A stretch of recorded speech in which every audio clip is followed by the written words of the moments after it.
Leaves you a little bit breathless, doesn't it? Really, it does. That's the entire concerto in F there, as composed by George Gershwin, something you do not hear often enough. Boy, that was great. I think this paragraph puts it into perspective really well in terms of how it stood to its time. The 1920s was eminently the decade that established the dominance of city life in America. Incidentally, George first called his piano concerto the New York Concerto. His 3 piano preludes were projected to be part of a series called The Melting Pot. The 1920 census was the first in which urban America surpassed rural America in size, a phenomenon brought about by migration of off America's farms to the cities, no less than by 4 decades of mass migration from Southern and Eastern Europe.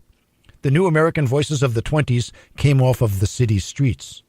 The 20s was also the first decade in which one could speak of a national popular culture. The first radio station was founded in 1921, and the reign and effect of movies were never greater. Over the resistance of rural America, it was the city that came to speak first to and then for the nation. Meanwhile, what was Ira up to? Well, he wrote a few different interesting articles, a few song lyrics as well. Something that he wrote and had published, which I think is rather amusing, for the New York Sun. It's called Questionnaire for Lyric Songwriters by Ira Gershwin. If you know what rhymes with home besides alone, Tin Pan Alley wants you.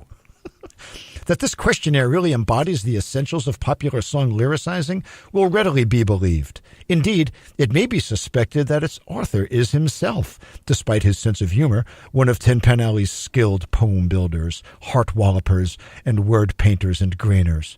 However that may be, he evidently believes that no novice would be of much use in the industry if he couldn't answer the following questions. 1. What is a mammy? 2. What southern state rhymes with mammy? 3. What color is inevitably associated with sad and lonely? 4. What are the 3 greatest words in the world?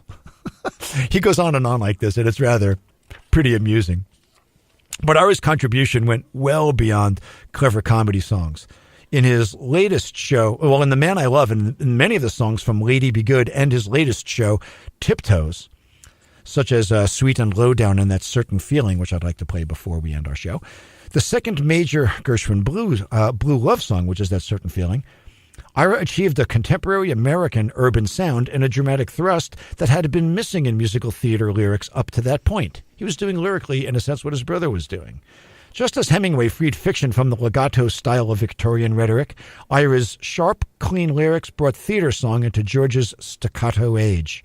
As Ira put it in the lyric to Sweet and Lowdown, it was time to grab a cab and go down to where the band is playing, where milk and honey flow down, where everyone is saying, blow that sweet and low down.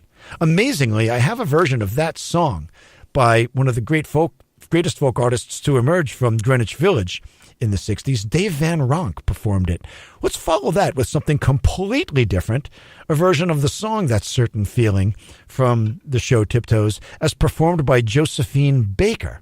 Playing those 2 songs back to back, I think will give us a pretty decent summary of what Ira was up to at around the same time. Everybody, thanks so much. This has been a great pleasure to do this hour of music on George Gershwin. We will be back next Friday with another hour. Take care, everyone. Be well.